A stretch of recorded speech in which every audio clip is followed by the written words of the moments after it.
Hello, lovely dance people, and welcome to David's Dance Podcast. I'm your host, David Evans. We are so pleased to have on us here on the podcast today with us a podcaster and artist, dance artist, and writer working in the field of dance.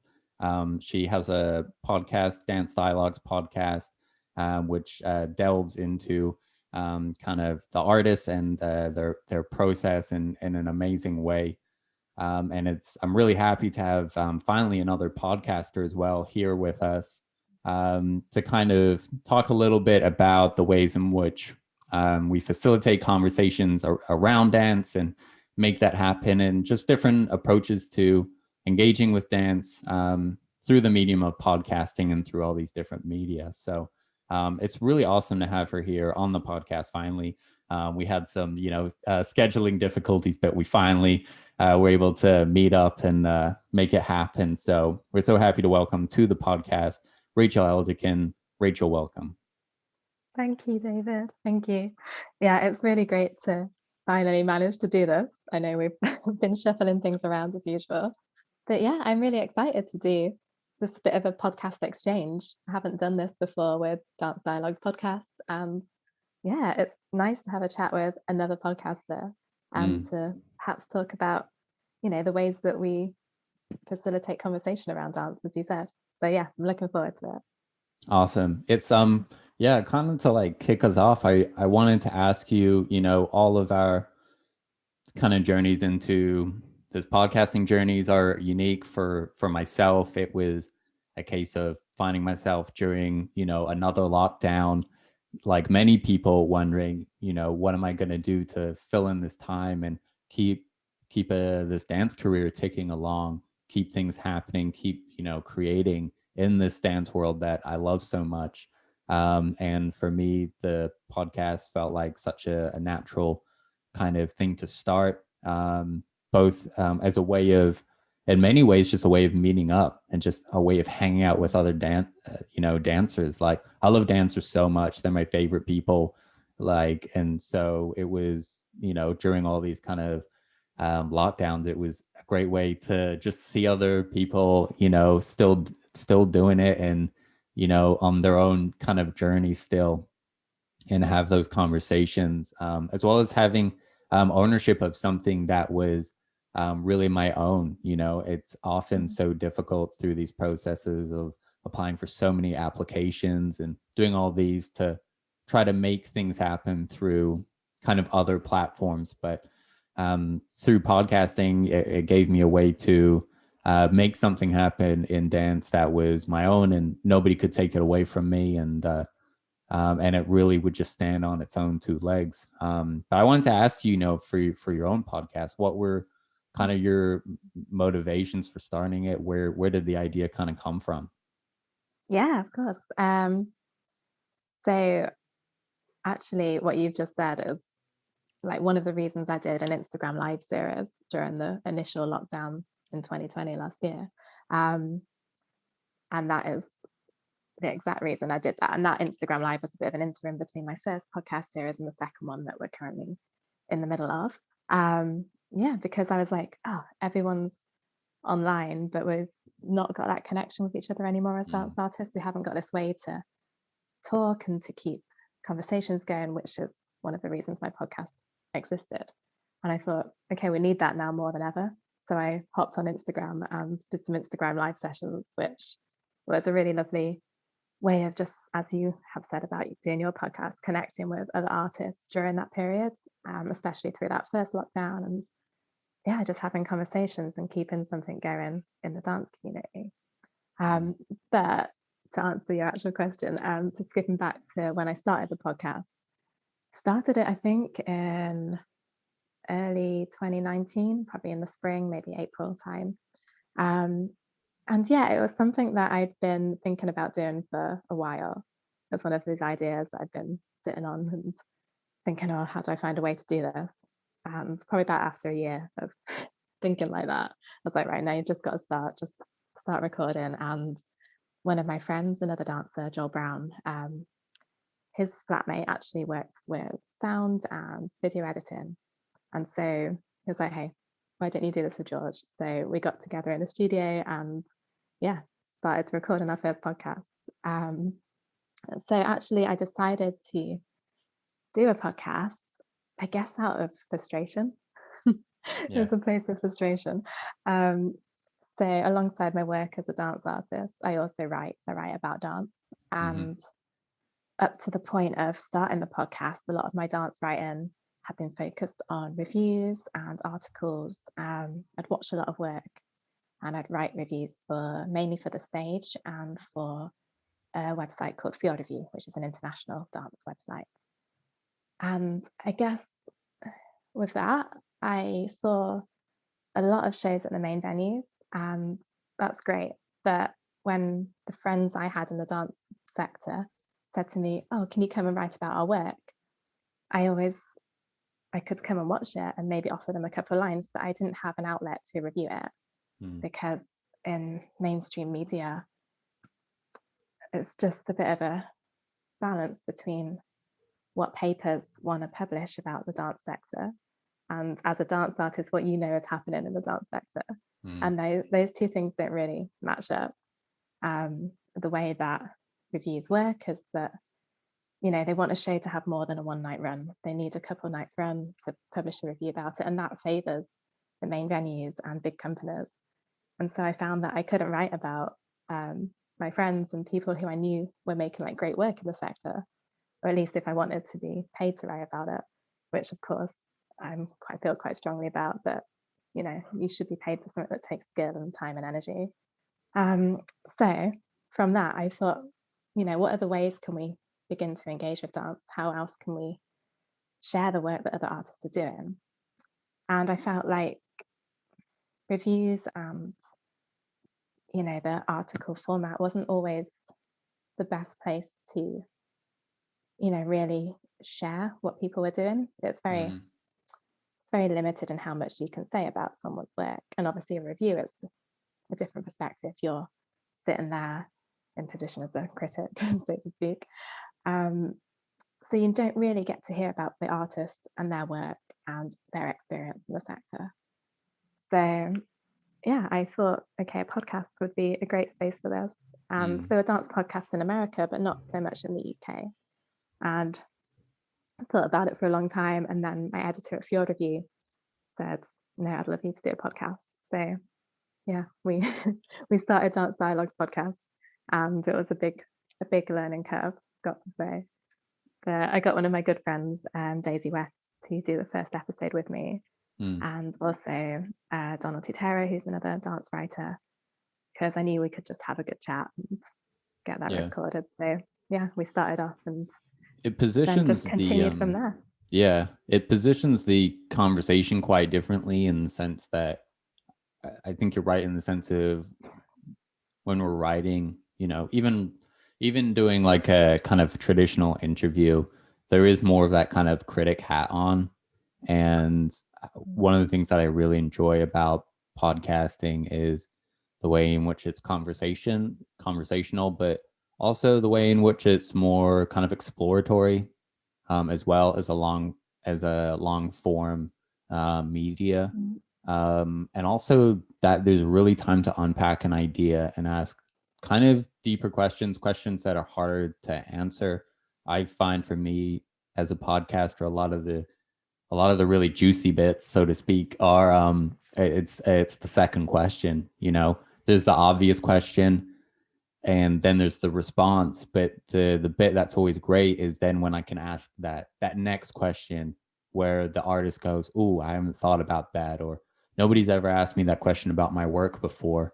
And then suddenly we have a real breakthrough into conversations about this person's work, revelations even about people's work, and processes that carry so much more value than the kind of just back and forth that you sometimes get in a short form interview, where it's hard to get beyond the details, the obvious details and the facts, to actually getting into the how and the why of dance. Because for me, especially as a dance maker, that interests me hugely. What motivates people to make dance? and then how they go about that, because it's, it's amazing how I see, I can see two choreographies, both inspired by nature, for instance, but the process by which they apply that passion and turn it into a creative process is so divergent that the end products are, just completely different animals. But it's something that I find podcasting is really good at. Is Yeah, was that kind of your experience? Is there things that you find that are unique to podcasting that help that kind of give it chops as a medium, I guess? Yeah, I mean, I think it's what you've just said, really. It's because, a podcast gives that space for conversation. Mm, It gives a chance for artists to have a voice that they don't usually get an outlet for. And I mean, that's why the podcast Dance Dialogues existed in the first place, because I wanted to give artists that space to talk about their work and to share what their experience in the dance sector, like yeah. right now, today, what's happening. And I think a podcast does that because, as you said, you can dig into a conversation and you give someone a chance to reflect on their work and to talk about their experience. Mm, And I don't think, you know, I think a lot of podcasts have come out during this last year and throughout the lockdown, but I don't think before you really had an outlet in terms of the way we were interacting with dance and like creating a dialogue around it. Artists didn't really have a space for their voice to like talk about um, what they're creating and how they make it and their experiences within the sector. Perhaps mm, they do if they decided to create something like that alongside their own work, but there wasn't many instances where someone comes in and offers them a platform to do that. And yeah. I think, dance artists, especially freelance artists, are so central to the sector. But in Yeah. so many instances, you kind of just left on the outside of it.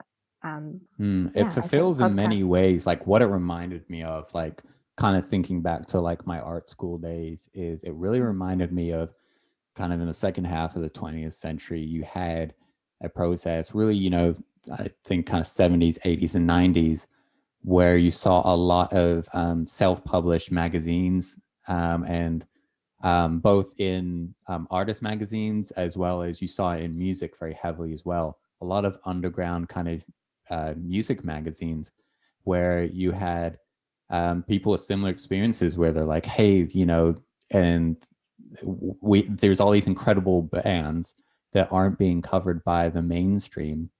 And in many ways this was the story for like punk rock, for instance, was in many ways elevated and driven, and a lot of the story of punk rock was told through these kind of underground um, kind of magazines, basically kind of delving into these subcultures and representing them and giving them a voice. And a lot of it was kind of about, it was very DIY publishing, and they had that effect in the quality of the graphic design being kind of collaging, and very DIY. And that's kind of in a similar way, although it's a very different format. That's where we find ourselves with podcasting, in that it's DIY publishing, and it's very much finding a way to have conversations and with this kind of scene, which is often quite like underground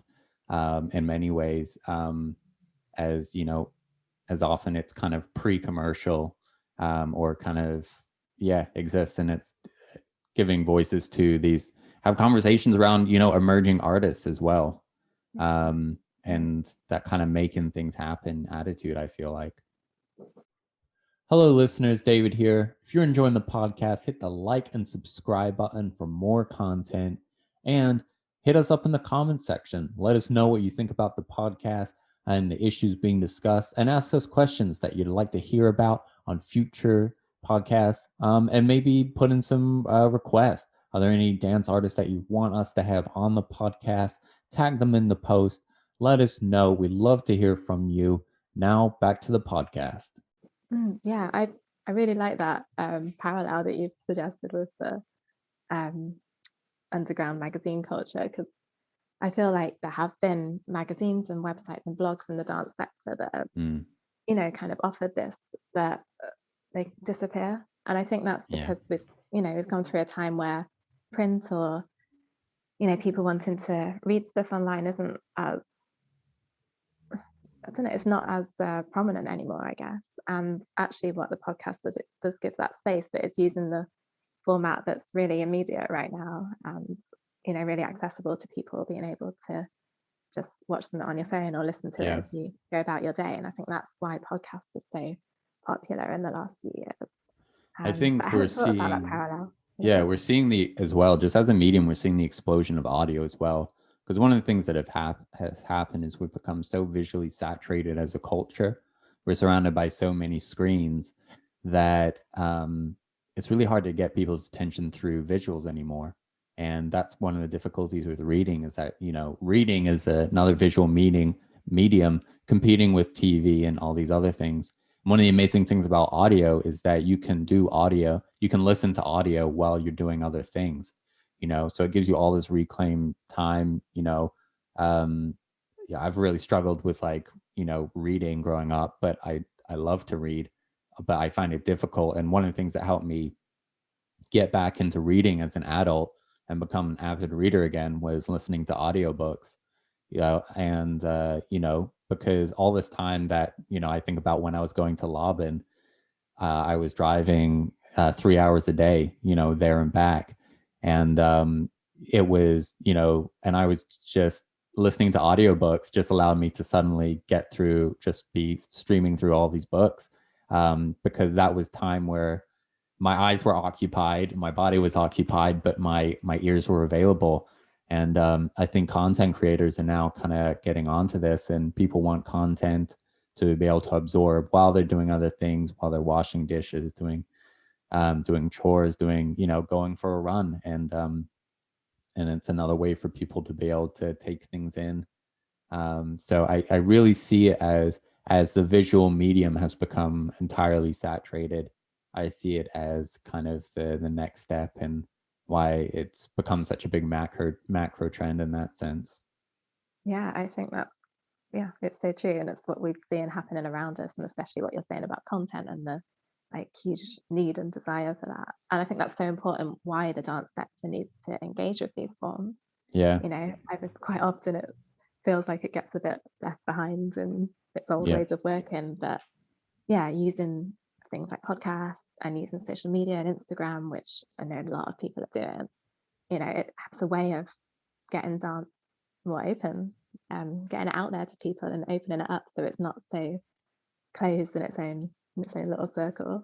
Mm. And I think podcasts, are a great way of doing that, of sharing these conversations. And like you say, you can listen to it whilst you're doing your washing up. That's what I do. Yeah. And just hear about someone's, artistic practice and like how they work and their, how they go through their life as a dancer, basically. Mm. I do feel like in many ways, like, contemporary dance in particular was quite late to the digital revolution, but with COVID times happening, suddenly we've seen all these major companies, and freelancers as well, suddenly going online, making their work available to watch online via different streaming services. um, and seeing more use of marketing and podcasting, all these different things. And I think I think part of the fear was a fear that honestly, that the digital aspect would replace live performance. And I think there was a worry that if people would watch stuff online, they wouldn't come see it live. And I think that fear is sort of subsiding now, and people are realizing that in many ways, seeing things online piques people's interest to go see it live.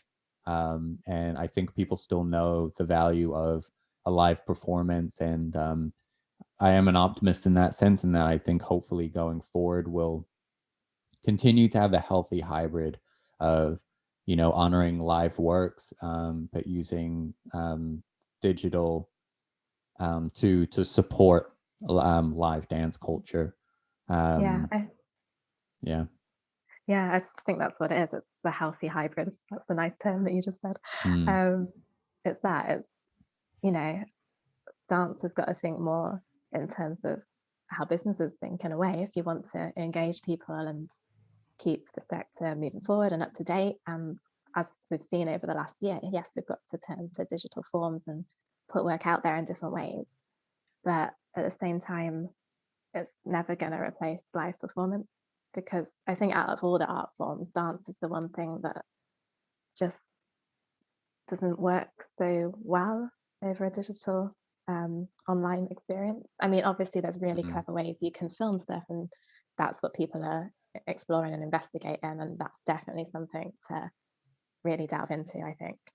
Um, but the experience of being in front of a dancer in the same space and watching someone moving, and that really physical, human, visceral experience, you can't replace mm. that.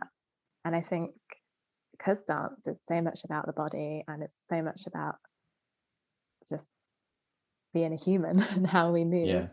I think that's something you can't, take away. Um, that you're never gonna, well, maybe we'll find good technologies that can help, simulate that and replicate it, but that live experience can't really ever be replicated in quite the same way. So I Yeah. think in that sense, it won't replace it, but working alongside it is really what we've got to do to keep moving forward. Mm. Yeah, I think in many ways, like part of it is that there's something about sharing a space. There's an atmosphere that is created through live work that is um, impossible to replicate digitally. Um, and I kind of think the other part of it is just body empathy as well. You know, if I watch somebody dance or, like I think about like breakdancing as an example. If I watch somebody do like a power move or like a backflip or whatever on my phone, I see the visual shape of what they're doing, but there's like kind of a disconnect. But when I watch that same movement live, it's so much more impressive to me and so much more visceral to watch because you're there present with your own body and you kind of go like the same physics that and gravity that is applying to my body right now is applying to that person, and yet they're somehow doing that. And so for me, watching things live just always just cranks up that awe factor, um, because you meet the work with your own body and mind, Yeah. and through engaging the work through your own body, you're so much more blown away by it than its value just purely as like an aesthetic two-dimensional visual. Yeah, right. You experience it in your own body. You feel it Yes. in your Yeah. physicality. It's like there's an exchange of energy when you're in the same space as someone else, whether that's as an audience or performer, like either Mm, side of that stage or space, whatever you're performing in.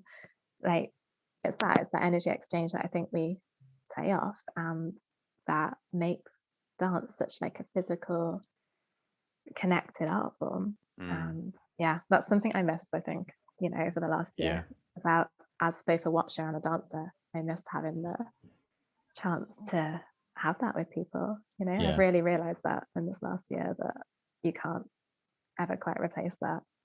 However much you want to watch online, it's just Mm. not the same. Yeah, especially as someone like in a background with like, salsa and contact improv. Like I really love those partner dances. And I'm just, yeah, there's really something about like sharing a space with somebody and being able to really move with other people and and touch and squeeze and move and jump and lift and like do those things and engage with people in a way that, yeah, physics are involved. Um, that is just so kind of, yeah, irreplaceable in a way that you can't do when you're dancing over a Zoom call. And it just doesn't quite work in the same way. So that's something I'm looking forward to, like immensely, just connecting with other dancers again, other people again, and in that way. Yeah. Yeah, same. I'm trying to keep motivated and doing class in my little living room space, but Mm, I think that motivation for me now, I just need the energy of other people. I need to be yeah. sharing a space and to be pushed on to do something and to work harder by the people around me. Yeah, so that's what I'm most looking forward to, being able to get back, I guess. That's such a huge point that people don't always discuss, is like that kind of energy, like giving people the way that you give other people energy and other people give you energy, and like just being a part of that culture. I just, and seeing other people's love for movement just inspires you to move and makes you want to move. I think there's just something really like deeply ingrained in us about that. And it's one of the difficult culture shifts as well, leaving training, because, when you are in professional training, you're vocational training, you're surrounded by other dancers all the time. And in many ways, that makes it easier because you're in the culture and you're part of it. And then you leave that, and sometimes, the dance journey can be quite lonely. So you have to find ways of creating a community anew. And so, in part, just to get that energy from people, and I find that important for me motivationally as well. Like, even just dancing with people who aren't professional dancers but just love it, like I'll take that any day of the week, because I feed off their energy, and that allows me to keep growing and keep moving, basically.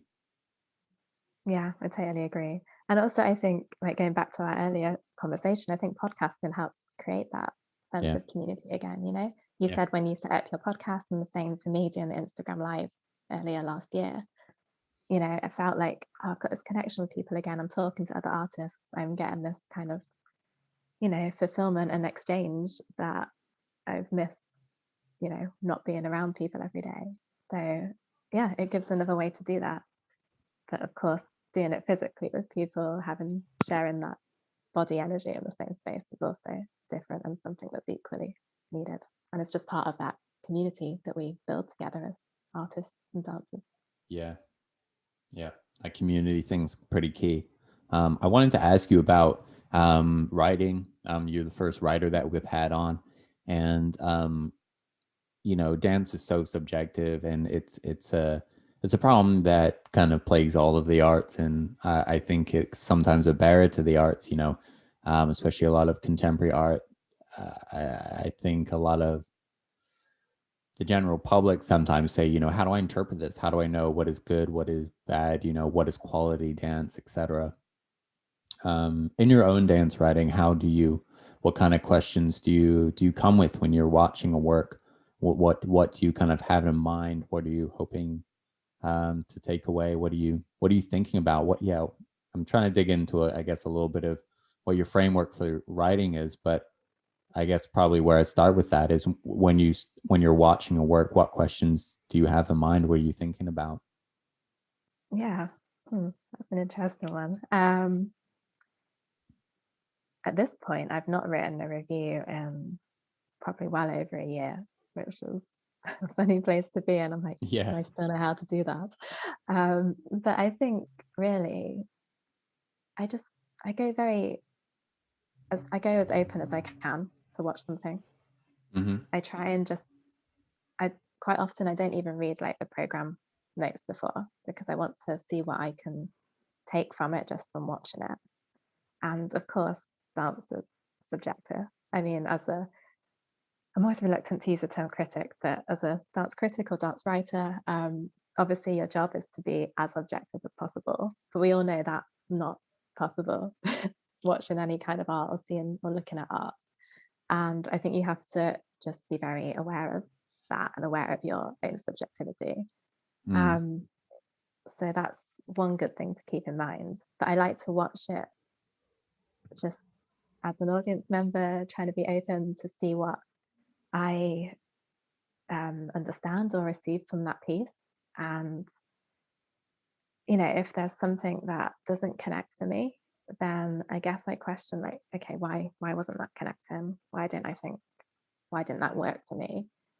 Mm. And that maybe gives me some points to write about, or just something that I feel to put across about it.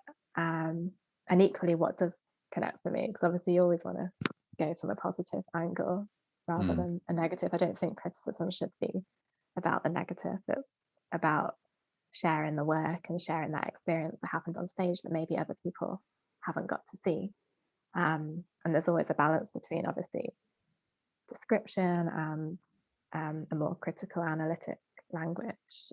And yeah, for me, it's playing with that balance. And also, What do I you think think it means when would you say like you connect with the work, or work connects with you, or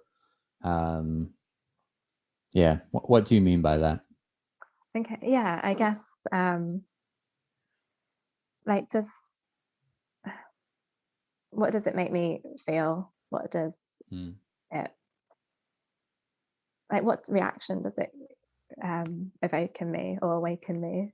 Because I think that's something I always find watching dance, like I'll have some kind of reaction. And I think for me, it's kind of interesting because as a dancer, maybe a lot of the time I'm watching it as a dancer, or also as someone who's been in creative processes, you kind of know all the work that's gone into the piece that you're seeing on stage. So there's always that awareness of the kind of larger picture for me, I think. But in terms of if I was watching it and writing a review, I guess I'd keep that in mind, but then I just have to be an audience member again and just say, what does it do? What sticks with me? What images jump out? What parts make me feel something? What parts, just have some emotion of some kind, whatever that is. And I think that that's the things that I then like, what's the word? Like latch onto, and that will give me, something that I feel I want to say about that work. And hopefully, so it's quite a visceral response to the work in a way, because it's many ways it's like, the work's coming at you, it's like what sticks, yeah, I mean, I'm sure what kind of lands, I guess.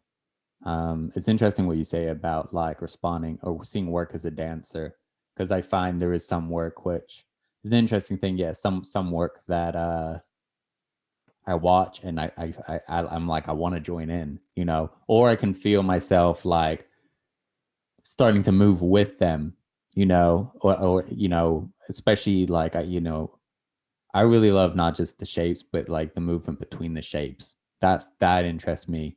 And so when there's really nice movement, shape to shape, that I sometimes I can watch it and like feel myself like, oh, like I want to do that. Like I can feel what that transition felt like, and that shift of weight, or how they move from this to this or whatever.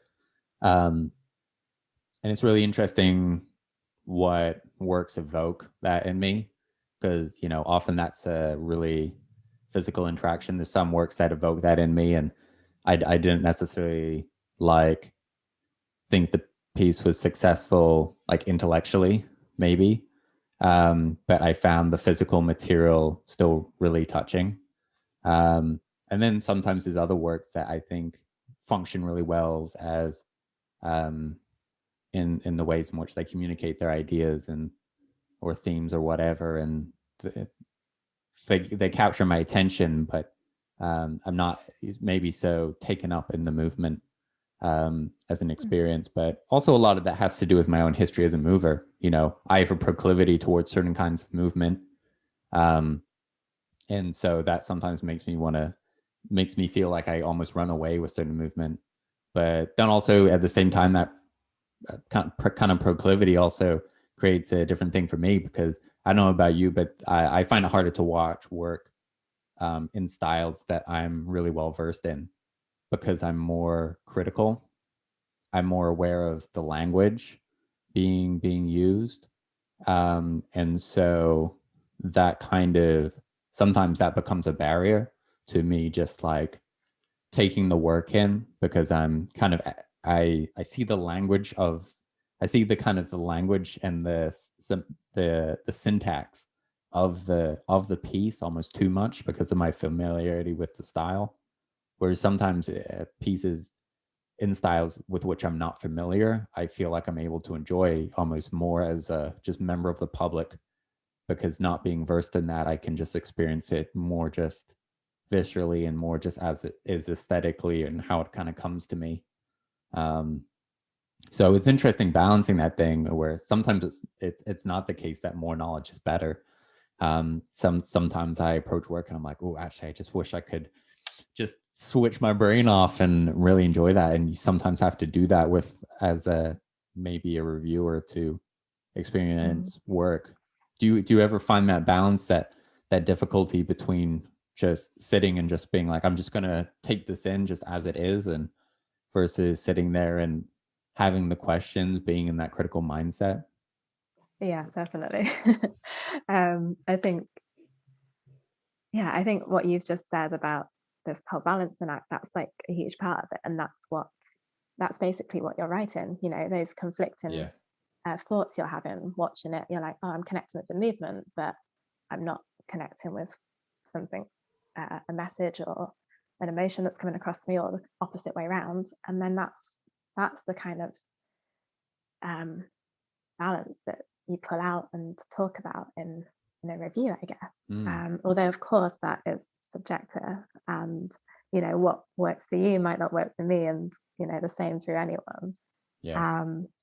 But then as a dance writer, reviewer, you also have over time quite a body of knowledge of different works, and you can begin to contextualize things and see them in relation to other work. Or not that I'm not saying compare one work to the other, because that, each work should be its own thing, but you have kind of, I guess, an understanding of the way that you interact with work.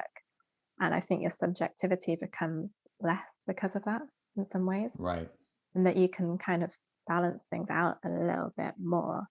And I think also it's about remembering that, yes, it's your reaction to something, but actually you're just one voice. You can't speak on behalf of everyone in that audience. So it's more about sharing that experience on the stage to the readers with some of your experience, critical insight thrown into it, and it's finding a balance between that. And to go to your question about my experience of just watching things or watching the questions in my head, I think, a lot of times I might have to review a show, but I've just watched it, and I've literally just watched it as a dancer because I've been so drawn in, and then I'm like, oh no, I have to write about this, and I just wanted to enjoy it.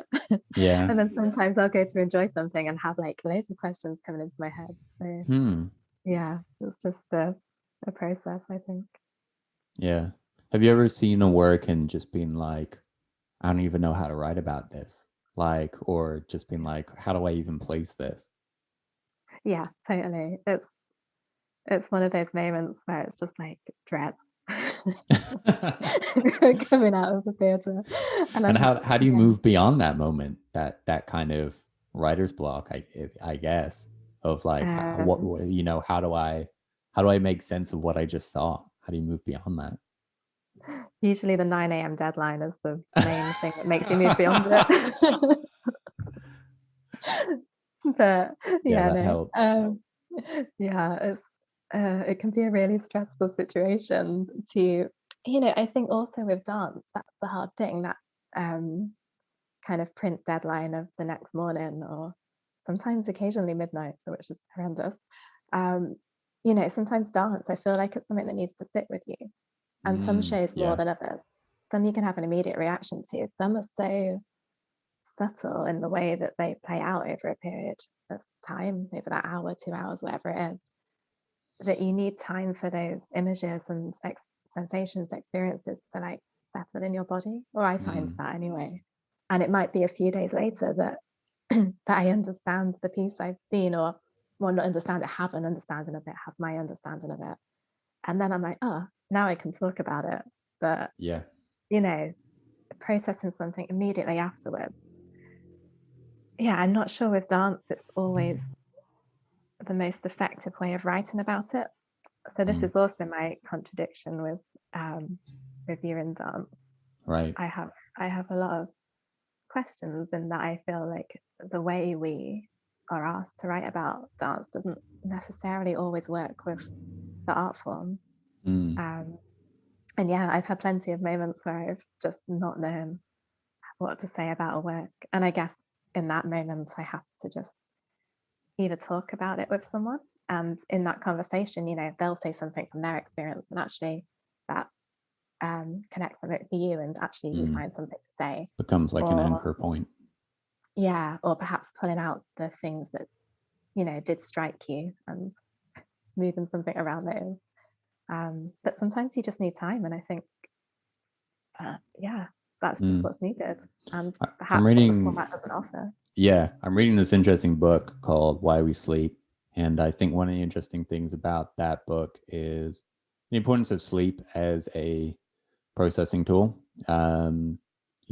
It's during sleep that we are in many ways most creative. And there's an interesting thing that happens when we sleep, and that the memories from the day are not only consolidated and shifted from one part of the brain to another for long-term storage, but also through dreaming and kind of other cognitive processes, connections are formed between the different information that we receive that day. And it's kind of like a reverse algorithm in like a bad Google search, in that our brain actively seeks out, very creatively seeks out connections between disparate forms of information that it would not seek out during the day. So your brain it's a better lateral thinker. It looks for connections between information that are more wide set, something that happened in one part of the day. It will try to maybe tie that information to something else. And it's trying to integrate that into your own understanding of the world, your memories, etc. And I've seen this through, I think about working with Ella Mesma, and sometimes there would be themes that should bring up, like an animal that would be an inspiration for the work, maybe I'm trying to think what they're called. An Orisha, a West African deity, that would be like an inspiration for the work. And she would be like, and would create phrases, and she'd be like, I don't know how these go together yet, but I feel that they're connected somehow. And then she'd go and sleep on it, and then come back the next day and be like, I know how these things are connected. And she would be like, this is why these ideas go together. And it's part of that. And it's like, maybe as dance writers, as just dance watchers, we need those sleeps. We need some of those works are so multi-layered, that sometimes it is only the next day that your brain has gone like, wow, that first moment in the piece, that like first solo that I saw, that connected to this idea later on in the piece when this group section happened. And I didn't realize that at the time, but actually like those things were like deeply connected through like a theme that hadn't hit me at that initial moment.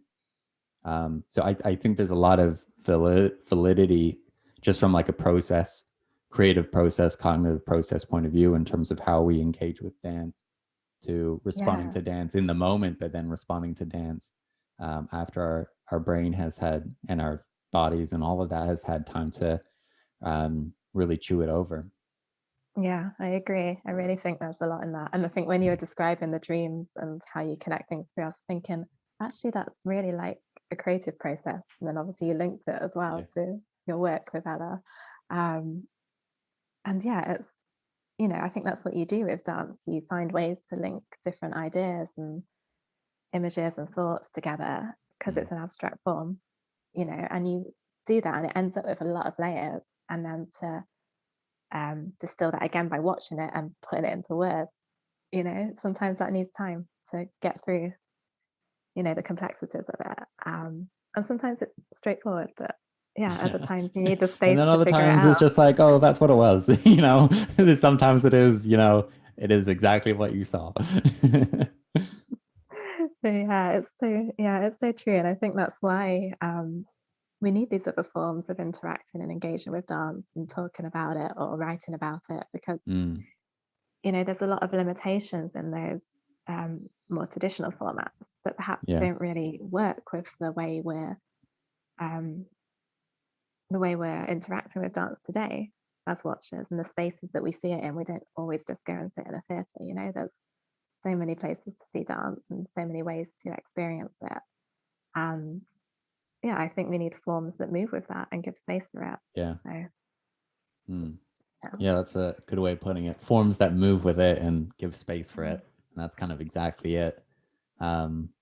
Yeah, it's like if we don't pigeonhole our creative process, why would we pigeonhole or become rigid about the ways in which we write about dance and talk about dance?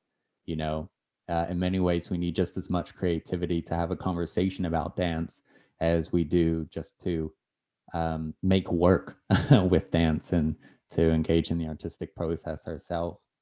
right, exactly. And I think that's maybe why, you know, the term critic gets quite a bad reputation, because perhaps it's not moving enough with the ways that we need to be talking about and interacting with these art forms. Yeah. You know, thought for the day. And treating critical dance writing as itself a form of creative writing and itself as a creative process. In all its different ways, while somehow finding a way to respect the deadline. Like, you know, it's interesting to find ways about that. You know, in part maybe that's where, we keep that format, but writing books about dance, writing blogs about dance, that allows space for that reflection, gives way to have that approach to dance writing that is leaves room for time, and that's more that flexibility. kind of, that flexibility, I guess. I wanted to ask you about Sanctuary on the Fault Lines. This is your actually no, you pitch it, you tell us what it is. Yeah, tell us about it. What is it? sure. Yeah, I almost wanted to talk about it earlier, and then I thought, no, I'm going to wait, because for me it's been something, I guess, that's really grounded me in dance through the last few lockdowns. And it's a network of women dancing in outdoor spaces, professional women dancers connecting in wild spaces. And it was initiated by another dancer and a rolfer. She is also practiced as a rolfer, Hayley Matthews. And she initiated this network last summer, I think, summer 2020. And I found out about it and joined maybe in August last year. And to start, there was just a few core dancers in the network. And we basically, go and take our dance into our local wild spaces and, do our self-practice out there, or perhaps do sharings or performances for small audiences or anyone who might just stop and pass by and watch it. And it's grown in that time to a network of should have checked the number, something 18, 19, 20, I'm not sure, 18 to 20 dancers across the world. We've got dancers in Australia, America, in Europe, and a number of us in the UK, a number of us in London. And it's just really nice to have this community of professional women dancers who are also dancing in their own local wild spaces. And once a month we have a catch up on Zoom, and it's just for me anyway, it feels quite a way to connect with my dance at a time that I can't be in a studio or really be around that many other dancers, but actually we have this connection with each other and a way of sharing our practice. And it's been great in that way. It's an interesting intersection point to which create a network and the kind of work around of being female artists creating work in outdoor spaces, public spaces, but specifically kind of wild nature places as well. Um, and kind of having this kind of DIY approach to work, and work which is more kind of public offering.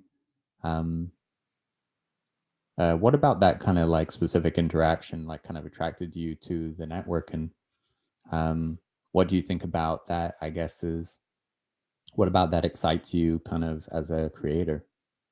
Yeah, feel like I haven't pitched it very well, but like one of the main things with the network is that as dance artists and as women, we're not waiting for permission. We're just Yeah. taking ownership of our art form and of our bodies and of ourselves, and Mm, dancing when we want, where we want, without waiting for someone to say, yes, you can go and do your work, yes, you can dance. Because, yeah. we have this thing that we've trained for years to do, but so often you don't get to actually do it because of just the structures that are in place, the difficulty of getting funding to make your work, the difficulty of Mm. getting a job as a dancer. Um, and yeah, so we're not waiting for permission. We're It's true, taking like the ways taking in which ownership all and dancing. the different like professional, all the ways in which sometimes the professional aspect of dance in the industry can sometimes just get in the way of the dancing, and Yeah. it's like, why to dance do we need like, it's like a producer and like a venue and like, the institution and creator and the lighting and like all of these things. And sometimes it's enough to just be like, hey, we're gonna go out there and we're just gonna do it because we have this talent, we have this skill, we have this thing that we love doing, and we just want to share it. And doing it in those more kind of package formats is fantastic. But sometimes just sharing it in its really raw form is beautiful as well. I'm Yeah. amazed by the interactions I have with people when I go and train locally, with like lockdown and everything. Um, I often go and break dance at my local bandstand. And especially if I'm by myself, like pretty much without fail, some kids will come up and join in at some point. Because, they're just like, what's going on? This looks like fun. Like, and kids just get it, they're not like, I'll often hear them sort of ask their parents, they're like, Daddy, what's he doing? And they have different answers. They're like, oh, he's exercising. Oh, he's breakdancing. Oh, he's doing parkour. Oh, he's doing calisthenics. Oh, he's, like all these kind of different kind of trying to like, what are we looking at here?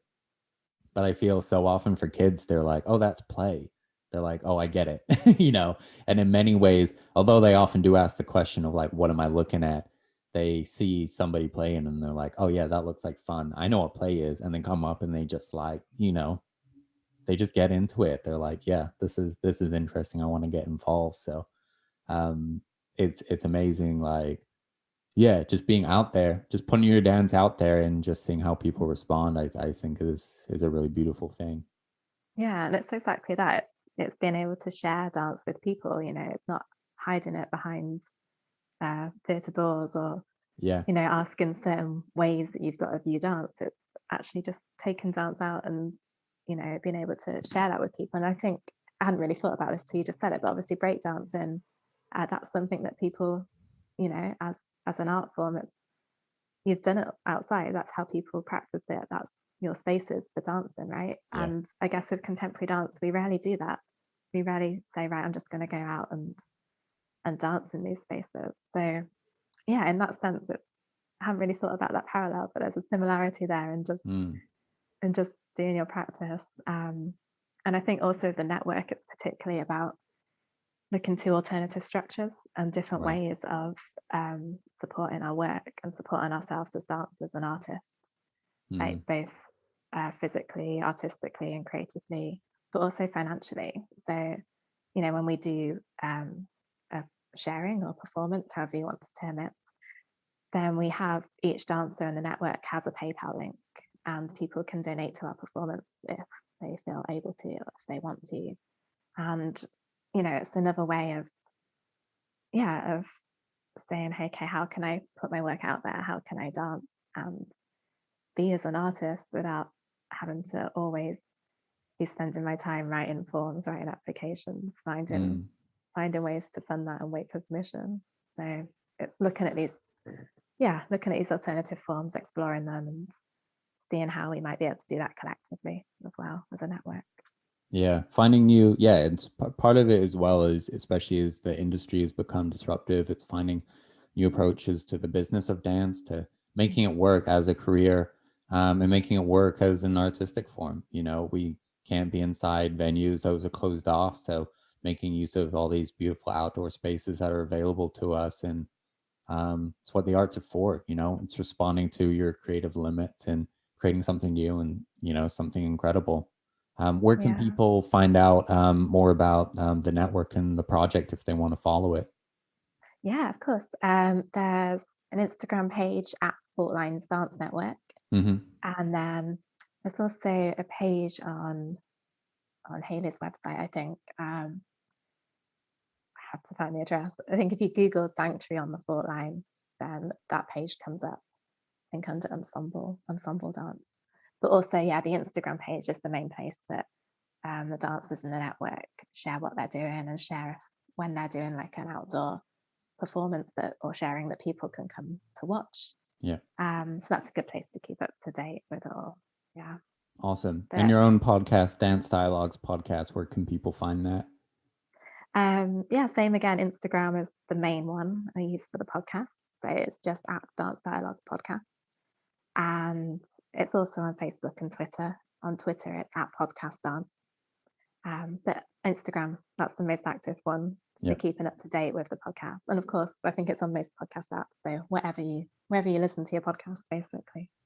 Awesome. Sweet. We'll pop that in the description below. Rachel, thank you so much for joining me today on the podcast. It's been really awesome having you on. Great. Yeah, thank you so much. It's lovely to have this chat and to just kind of be on the other side of things for once, but also have that exchange with you, chatting about your work as well. It's nice to do something a little different. Yeah, thank you so much. And thank you, listeners. If you enjoyed what you heard, check out Rachel's podcast and give us a like and a subscribe to hear more from other artists in the dance industry. And we'll see you next week.